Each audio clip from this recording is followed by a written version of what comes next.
यीशु मसीह की जय। मसीह परिवार वचन जीवन कार्यक्रम में आप सभी को स्वागत करते हैं और धन्यवाद देते हैं हमारे साथ में शामिल होने के लिए यीशु मसीह के नाम से। वचन ही जीवन है, जीवन ही वचन है, क्योंकि बिना वचन के परमेश्वर को प्रसन्न करना अनहोना है। क्यों ना हम प्रार्थना कर ले और इस कार्यक्रम में हम आगे बढ़ेंगे। स्वर्गीय पिता, धन्यवाद देते हैं इस समय के लिए। आप ही हो जो हमारे जीवन मार्ग निकालता है। आप ही हो जो हमारे साथ में हमारे जीवन में हर एक आशीषों से भरता है। प्रभु जी, आपके दाहिने ओर हाथ पर सुख सर्वदा रहता है और उसी हाथों से हमें हर एक चीज का प्रदान करता है। धन्यवाद देते हैं इस समय के लिए जो हमें दिया कि हम आपके धर्मशास्त्र में से सीख सके और जान सके कि आपने हमारे लिए क्या उपलब्ध किया है।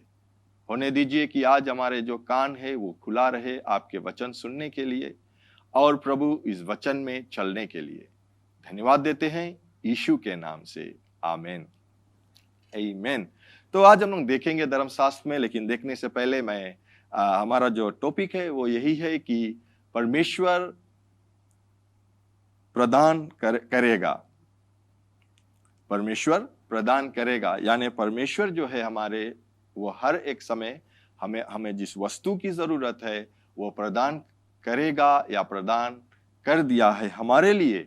इसीलिए आज जैसे हमने पिछले सप्ताह को देखा था कि जब अब्राहम की जरूरत था एक मेमना की, जो उसे अग्नि बलि चढ़ाने के लिए, तो परमेश्वर ने उसको भी प्रदान किया। वो मेमना जो उसने चढ़ाया ले जाकर अग्नि बलि पर, क्योंकि अब्राहम का जो विश्वास था वो परमेश्वर के वचन में था कि वो हर एक समय उसके साथ में रहेगा। इसीलिए जब परमेश्वर ने पहली बार अब्राहम से बातें किया था और कहा कि अपने पिता का जो घर है या परिवार है उसे छोड़कर उस स्थान पर चला जा जहां मैं दूंगा, परमेश्वर ने कहा, तो वो विश्वास किया परमेश्वर का वचन और उस स्थान के लिए वो रवाना हो गया। और हम देखते हैं अब्राहम का जो जीवन था, परमेश्वर हर एक चीज या हर एक आशीषों से भरा, क्योंकि अब्राहम का विश्वास परमेश्वर के वचन में था। उसी प्रकार से अगर हमने देखा था कि जो इलाइशा था भविष्यवक्ता, परमेश्वर ने उसे भी किस प्रकार से भोजन से तृप्त किया, या जो वो कौवा थे जो परमेश्वर ने आज्ञा दिया था कि भोजन लाकर हर सुबह हर शाम को भविष्यवक्ता इलाइशा को दिया जाए, तो उसी प्रकार से इलाइशा को भी परमेश्वर ने इलाइशा के लिए हर एक वस्तु से प्रदान किया था जो उसकी जरूरत था। फिर हम देखे थे कि जब वो जिस नाले के किनारे पर बैठा था इलाइशा, जब वो नाला जुड़ा गया या पानी नहीं था वहां पर, तो क्या होता है कि उसे आज्ञा दिया कि तू जा उस विधवा स्त्री के पास, जो एक और देश में था या एक और एक जगह पर था, वहां पर वो गया और वहां पर परमेश्वर सिर्फ इलाइजा को नहीं, लेकिन उस स्त्री उसके बेटे को भी परमेश्वर ने भोजन वस्तु से प्रदान किया जब तक उस स्थान पर अकाल पड़ा हुआ था। तो हम लोग देखते हैं कि मैं कहानी को बता दूं तो फिर हम लोग आगे बढ़ेंगे। और ये कहानी है क्योंकि ये बहुत जरूरी है हमारे जीवन में जानना कि परमेश्वर हम लोगों के लिए, जब हम यीशु मसीह को अपनाते हैं और उसके अपनाने के द्वारा हम परमेश्वर के राज में आते हैं, तो हमारे लिए कितने चीज जो उपलब्ध है हमारे लिए, और उन वस्तुओं को हम लेकर अपने जीवन को व्यतीत कर, क्योंकि परमेश्वर चाहता है कि हम उसके राज में आकर दुखी ना रहे, लेकिन खुशहाली से अपना जिंदगी को, अपने जीवन को गुजारते हैं। इसीलिए वो कहता है कि वो हमारे जीवन रास्ता या जीवन मार्ग बनाता है। कौन? परमेश्वर हमारा जो जीवन मार्ग है वो बनाता है। और उसके दाहिने ओर, वो उसके दाहिने हाथ पर बोले हर सर्वदा सुखदाई या सुख रहता है, यानी कि हर एक वस्तुओं से हमें भरपूर करता है। तो मैं ये कहानी, ये एक स्त्री के विषय में है। जो स्त्री एक राजा के लिए काम करते थे, वो बहुत समय तक उसके काम के दासी के काम करते थे राजा के लिए। मैं ये कहानी ऐसा बताना चाहता हूँ कि शायद वो राजा जब राजा बनने से पहले, या वो जब छोटा बालक था, उसके उस समय से ये जो स्त्री वो राजा के देखभाल कर रहे थे, और जब वो राजा बना तो भी उसके देखभाल कर रहे थे। और जब स्त्री का जो समय आ गया, वो बूढ़ी हो गई या उसके और वो काम करने लायक नहीं थी या रिटायर होने का समय आ गया, तो वो राजा ने उस स्त्री को रिटायरमेंट के समय पर एक सर्टिफिकेट या एक पेपर को दिया कि ये तुम्हारे लिए है, ये जो इसमें है ये तुम्हारे लिए है। तो वो स्त्री बहुत खुश हुई और वहां से वो राजा के घर से निकलकर चली गई, और वो अपने कोटिया में या जो छोटे से मकान थी, क्योंकि उसके बाद वो नौकरी नहीं थी, तो वो स्त्री गरीब का जिंदगी गुजारने लगी, क्योंकि उसके पास कुछ थी नहीं और वो बीमार हो गई, और एक छोटा सा जो कमरा था वहां पर रहने लगे। तो बहुत समय बाद जब एक डॉक्टर आए उसे देखने के लिए, जब पता लगा या शायद पड़ोसी लेके आ गया होगा डॉक्टर उसे दिखलाने के लिए, तो जब डॉक्टर आता है और देखती है कि बहुत बीमार स्त्री है, बहुत उसका समय बहुत कमती हो गया, और जब बातें करने लगे तो वो डॉक्टर जो थे वो देखा कि जो उसके जो मकान है, उसके घर के एक दीवार पर एक जो फ्रेम में एक कुछ लिखा हुआ है, और उस फ्रेम में वो रखान है। तो हम देखते हैं कि वो डॉक्टर जो स्त्री से पूछती है कि माँ जी, इस फ्रेम में क्या है, क्या लिखा है इसमें, और क्यों आप इस पर लगा कर रखे? तो वो स्त्री कहती है कि जब मैं रिटायर हुआ था, तो जिस राजा के मैंने नौकरी कर रहा था, उसने मुझे ये पेपर को दिया और मैं लाकर इसे फ्रेम बनाकर लगा दिया। तो वो डॉक्टर पूछे, क्या मैं इसे उठाकर पढ़ सकता हूँ? तो स्त्री कहती है, हाँ बेटा, जाकर पढ़िए और मुझे भी समझाइए कि क्या लिखा है, क्योंकि मैंने अभी तक पढ़ा नहीं और मैं जानता नहीं पढ़ा लिखा तो हूं नहीं, लेकिन मुझे बताइए। तो ये जब डॉक्टर उसे पढ़कर देखा, और देखने के बाद में उस स्त्री को देखती है और फिर वो पेपर को देखती है, और स्त्री से कहती है कि माँ जी, आप जो स्थान पर रहते हो ये आपका स्थान नहीं है। तो स्त्री कहती है, हाँ ये मेरा स्थान नहीं, ये मेरा घर है, मैं नौकरी नहीं करता। नहीं नहीं नहीं, डॉक्टर कहती है, ये आपका स्थान नहीं है। आप जानते हो उस पर क्या लिखा है?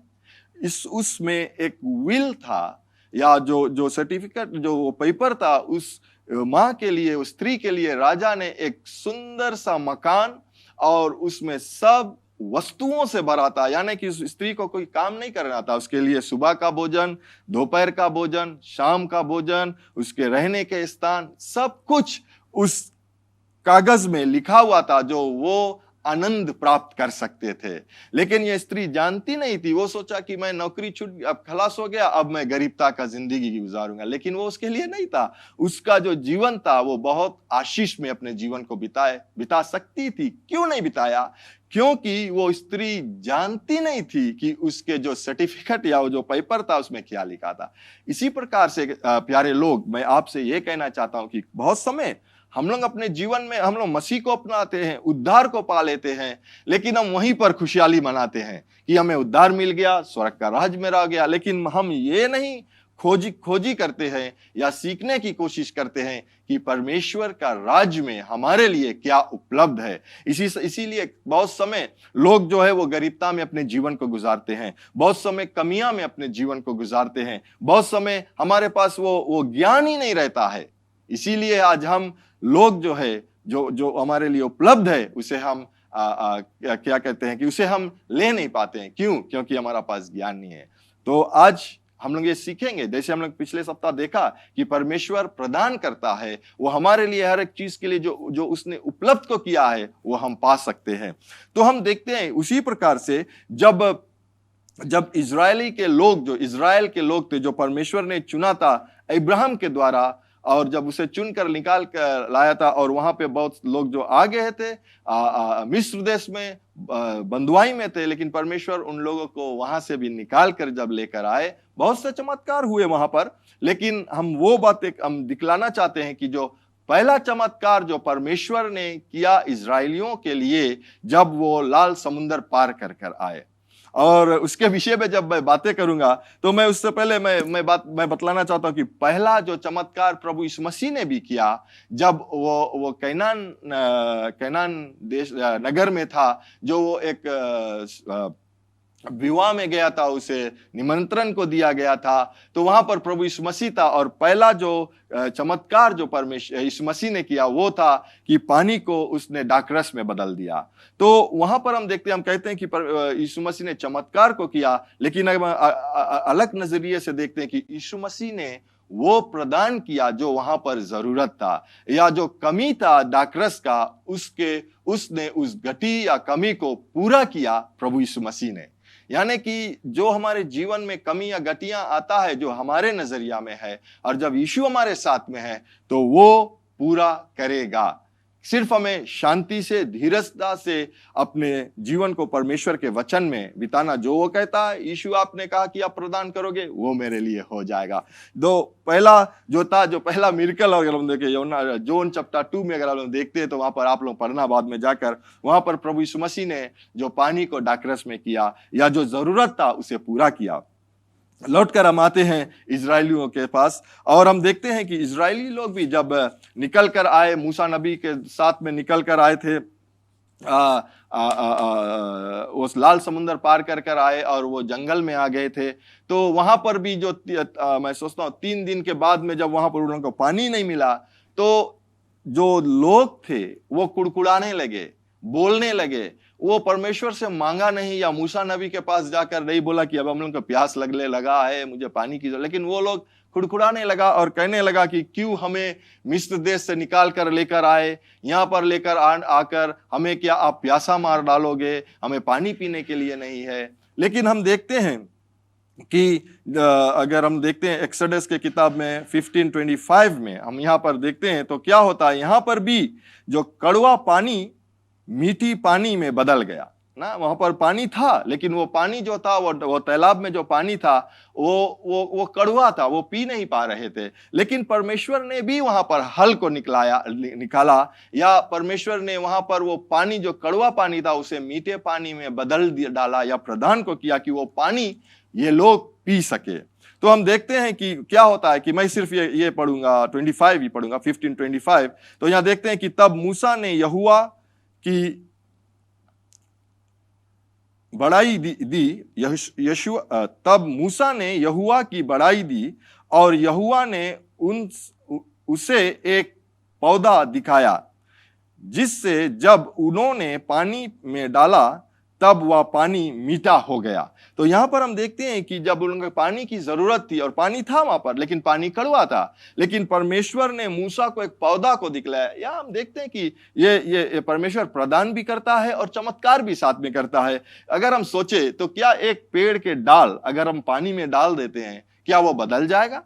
अगर हम अपने नजरिया से देखते तो नहीं होगा। लेकिन वहां पर चमत्कार हुआ कि जब परमेश्वर ने मूसा को वो डाली को दिखलाया और वो डाली को दिखलाने के बाद मूसा ने उस डाल को काटा और जब वो पानी में डाला, जो कड़वा पानी था वो मीठा पानी हो गया। मैं ये कहना चाहता हूं शायद कि आपके जीवन इस समय पर ऐसा लगता है कि सब चीज कड़वा ही कड़वा है, मेरे जीवन में कुछ नहीं होता है। लेकिन जब आप अपने निगाह को यहोवा परमेश्वर की ओर लगाते हो या प्रभु यीशु मसीह की ओर लगाते हो तो वो कड़वा जीवन मीठा जीवन में बदल जाएगा।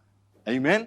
जो आपका जो कार्य आप बहुत दिनों से सोच रहे हो करने के लिए और वो होता नहीं है, तो मैं आपको उत्तेजित करना चाहता हूं। वो शायद वो कार्य आपके लिए ऐसा होगा कि यह कड़वा हो गया, ये नहीं होगा। लेकिन मैं आपको आज उत्तेजित करना चाहता हूं कि यीशु मसीह पर जब आप अपने निगाह को लगाएंगे और वो जो कहेगा आप करोगे, वो कड़वा हट जीवन मीठी या मीठा जीवन में बदल जाएगा। जिस प्रकार से यहां पर हम देखते थे कि जब इजरायली लोगों के लिए जो वो कड़वा पानी मीठा पानी में बदल गया, यीशु मसीह जब उस समय पर उस विवाह के समय पर था या जो वो उन लोगों के बीच में था, उन लोगों को दाखरस की जरूरत था लेकिन वो पानी को दाखरस बना दिया। क्या परमेश्वर यीशु मसीह या हमारा बदल गया है? मैं विश्वास करता हूं वो नहीं, क्योंकि वो अपने वचन में कहता है कि कल आज और युगान युग तक वो एक सा है, वो वैसा ही है। जो वो कल किया वो आज करेगा और वो कल भी करेगा हमारे लिए। आमीन। तो यहां पर हम देखते हैं कि पानी को बदला। और फिर हम लोग जब आगे बढ़ते हैं तो एक ऐसा वो उन लोगों को भूख लगा, भूख से तड़पने लगा, भोजन की जरूरत है। फिर वो लोग कुड़कुड़ाने लगा, फिर वो लोग कहने लगा कि अगर मैं मिस्र देश में होता तो बहुत अच्छा होता, अगर हम लोग को वहीं पर मारना था तो वहीं मार देते, क्यों इस जंगल में लेकर आए और यहाँ पर हम लोगों को भूख से मारना चाहते हो। लेकिन हम देखते हैं कि जब उन लोगों को भूख लगा, यहाँ पर भी परमेश्वर उन लोगों के लिए भोजन प्रदान करता है। आमीन, भोजन प्रदान करता है। और हम देखेंगे कि एक्सोडस के किताब में अगर हम देखते हैं 16 और 4 में, तब यहोवा ने मूसा से कहा, देखो मैं तुम लोगों के लिए आकाश से भोजन वस्तु बरसाऊंगा। कहां से बरसाऊंगा? आकाश से। ये भी एक चमत्कार है।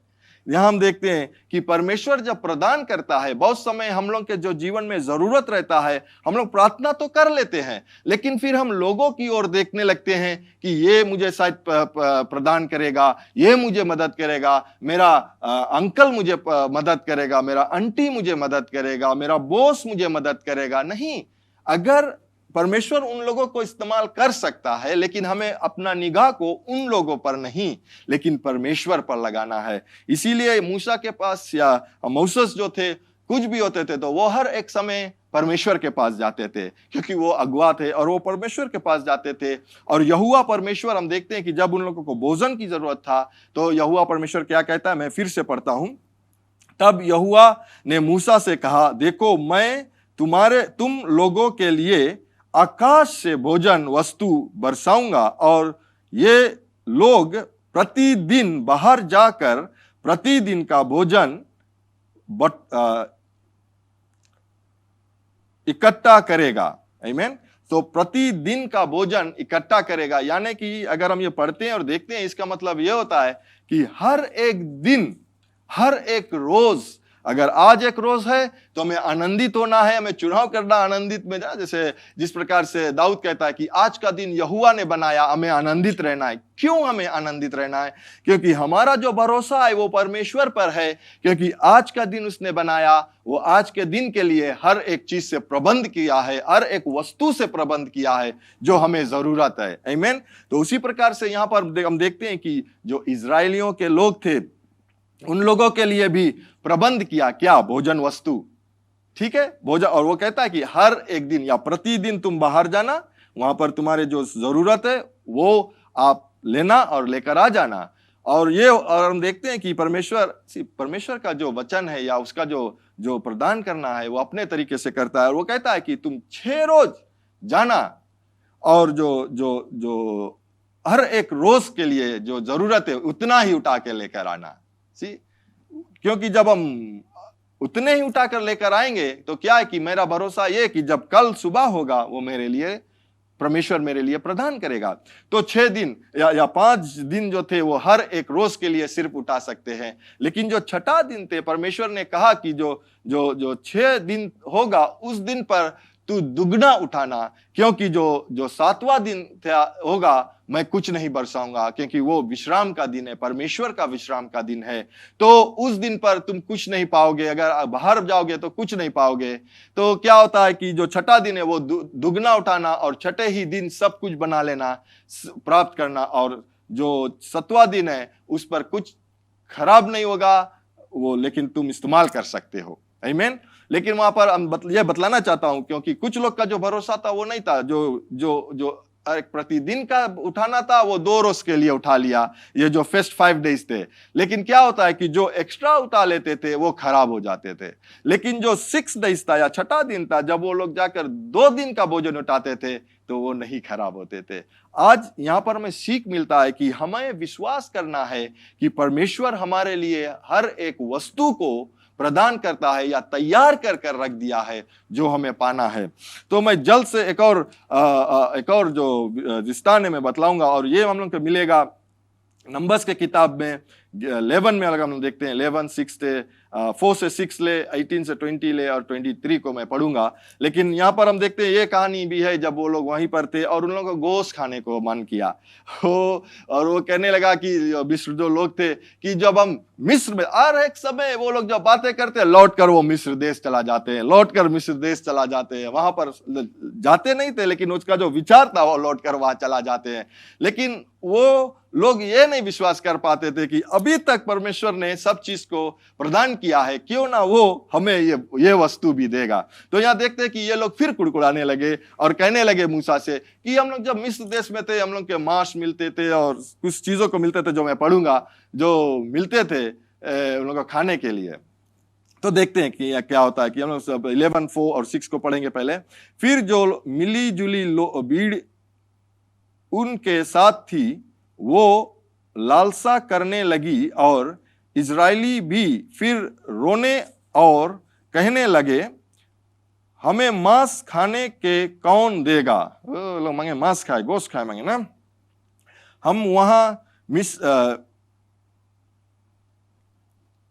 हमें वहां मछलियों समारण है जो हम मिस्र में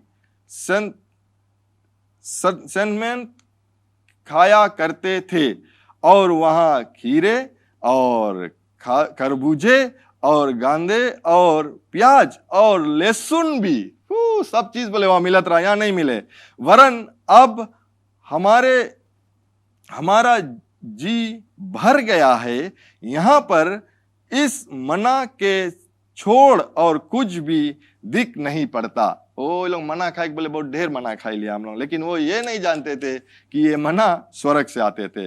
लेकिन फिर क्या देखते हैं, अगर हम लोग 18 और 20 को पढ़ते हैं, 18 से लेकर 20 लेते हैं, यहाँ पर देखते हैं, और लोगों से कहा कल, या मूसा लोगों से कहता है क्योंकि मूसा ने, परमेश्वर ने मूसा से कहा, और मूसा यहाँ पर हम देखते हैं कि लोगों से कहा कल के लिए अपने को पवित्र कर ले, तब तुम मांस खाने के लिए खा को मिलेगा, क्योंकि तुम यहोवा के सुनने हुए ये कह कर रोए हो कि हमें मांस खाने के कौन देगा, हम मिस्र ही में भले थे, इसीलिए यहोवा तुमको मांस खाने के देगा और तुम खाना।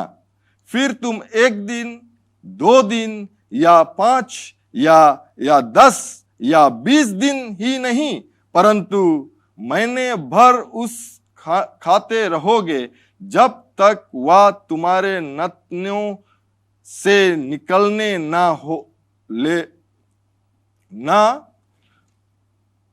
लोगे, और तुम को उससे गिरना ना हो जाए।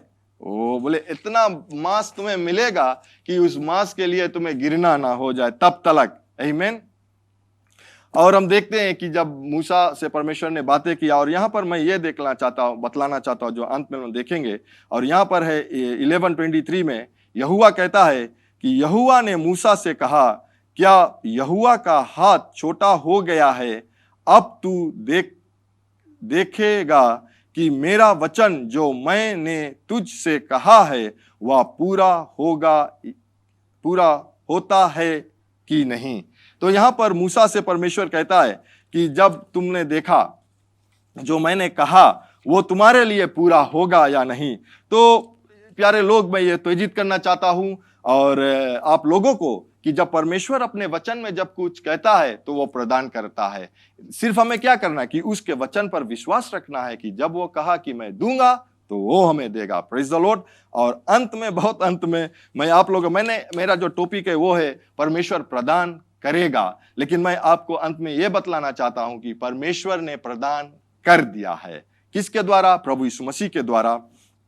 तो यहां पर हम देखते हैं कि परमेश्वर ने प्रभु यीशु मसीह के द्वारा पहले ही से हर एक वस्तु को प्रदान कर दिया है हमारे लिए। और हम देखते हैं इफिशियंस के किताब में 1:3 में अगर हम देखें तो यहाँ कहता है, हमारे प्रभु यीशु मसीह के परमेश्वर और पिता का धन्यवाद हो कि उसने हमें मसीह में स्वर्ग सहायताओं में सब स्थानों में सब प्रकार की आशीष दी है। यानी कि यीशु मसीह के द्वारा स्वर्ग स्थानों पर सब आशीष दी है, और वो स्वर्ग से लेकर आने के लिए हमें विश्वास की जरूरत है। और वो विश्वास जो है उसे हम जो कहते हैं ना, जो कनेक्ट करते हैं वो स्वर्ग की जो आशीष, और वो विश्वास हमारे जीवन में प्रकट होगा। तो परमेश्वर ने कहा। तो मैं एक कहानी के द्वारा फिर से यहाँ पर समाप्त करना चाहता हूँ। यह मैं बतलाना चाहता हूँ कि अगर आप अपने जीवन में परमेश्वर का जो आशीष अगर देखते नहीं हो, इसका मतलब ये नहीं कि परमेश्वर आशीष देना बंद कर दिया है या परमेश्वर आशीष नहीं दे सकता है ना। हम लोग आखिरी में पढ़ा था कि यहोवा ने मूसा से क्या कहा था कि क्या मेरे हाथ छोटे हो गए कि मैं आपको हर एक चीज, हर एक वस्तु से प्रदान नहीं कर सकता हूं, जो या मैंने कहा है उसे मैं भरपूरी नहीं कर सकता हूं? नहीं, उसका हाथ छोटा नहीं हुआ, आज भी नहीं छोटा हुआ है, क्योंकि जो वो कल कहा, मैंने कहा ना, कल आज और युगान युग तक परमेश्वर एक सा है। जो वो कल कहा वो आज होगा और वो कल भी युगान युग तक होगा। तो हम लोग देखें ना कि अगर परमेश्वर आपके जीवन में या अपने जीवन में आप देखते नहीं हो परमेश्वर का बढ़ंती, या इसका मतलब ये नहीं कि परमेश्वर ने बढ़ंती करना बंद कर दिया है, बट इसका मतलब ये होता है कि आप विश्वास करना बंद कर दिया है, या जिस प्रकार से आपको लेना है, विश्वास के द्वारा अपनाना है, उसे आपने बंद कर दिया। अगर नमूने के तौर पर हम देखें, आपने मोटर कार को देखा, बहुत समय देखते हैं कि जो मोटर है, जो गाड़ी है, उसका अगर आप ड्राइवर हो या आप सीट में भी बैठते हैं तो वहां पर एक स्पीडोमीटर है ना, उसमें लिखा रहता है, अगर शुरुआत से लिखा है तो 10, 20 जो किलोमीटर है, फिर वो बढ़ता है 120, 180, 200, 250 तक भी कुछ मोटर कार में है वहां पर।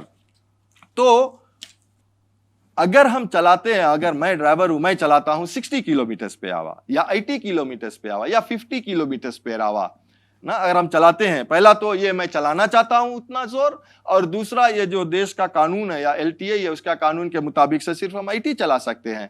लेकिन क्या इसका मतलब ये है कि वो कार जो है वो 200 किलोमीटर नहीं चल सकता है? सवाल है ना।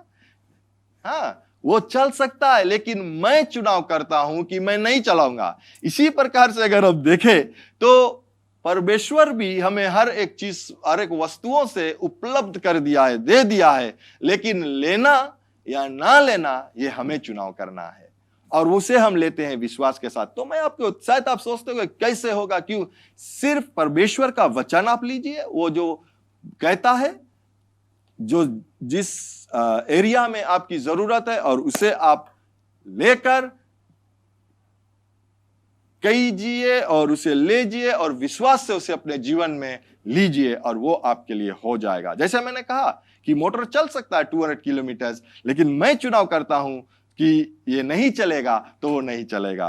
आमीन। और मैं ये कहूंगा ना कि अभी अगर हम लोग देखते हैं, अगर जो बिजनेस के लोग हैं, वो उस पर लिखा होता है ना कि आप देखते हो कि 100 and 100 कंपनी लिमिटेड ना, 100 and 100 कंपनी लिमिटेड, बट क्यों? क्योंकि वो लिमिटेड है। लेकिन अगर परमेश्वर के साथ में, या परमेश्वर अपना कंपनी का नाम लिखता है, तो वो कहता है God son and company unlimited. क्यों? क्योंकि परमेश्वर जो है वो अनलिमिटेड है हमारे लिए। हम सिर्फ उसको लिमिट करते हैं अपने जीवन में। अगर हम लिमिट नहीं करेंगे तो वो भी हमारे लिए अनलिमिटेड होगा। तो मैं यहीं पर समाप्त करूंगा आज का जो वचन है। और मैं, आपने परमेश्वर का वचन सुना और इस समय अपने जीवन को प्रभु यीशु मसीह को देना चाहते हो, ताकि आप उसके राज में आए, और जो स्वर्ग का राज है, और जो स्वर्ग के राज में हर एक चीज जो उपलब्ध है, उसको आप अपने जीवन में ले सकते हो और जी सकते हो। तो ये प्रार्थना मेरे साथ में कीजिए, कहिए मेरे बाद में, स्वर्ग पिता, मैं विश्वास करता हूं यीशु प्रभु है, जो क्रूस पर अपना प्राण दे दिया, और अब आपने उन्हें तीसरे दिन बाद फिर से जिलाया है। मुझे पाप से क्षमा करने के लिए यीशु, मैं तुम्हें अपना जीवन का प्रभु बनाता हूं। इस दिन से मैं तेरा सेवा करूंगा और तेरी मार्ग में चलूंगा। मुझे पवित्र आत्मा से भर दे, जो मेरे जीवन के हर दिन तेरे मार्ग में चलाएगा। यीशु के नाम से मैं प्रार्थना करता हूं, आमीन।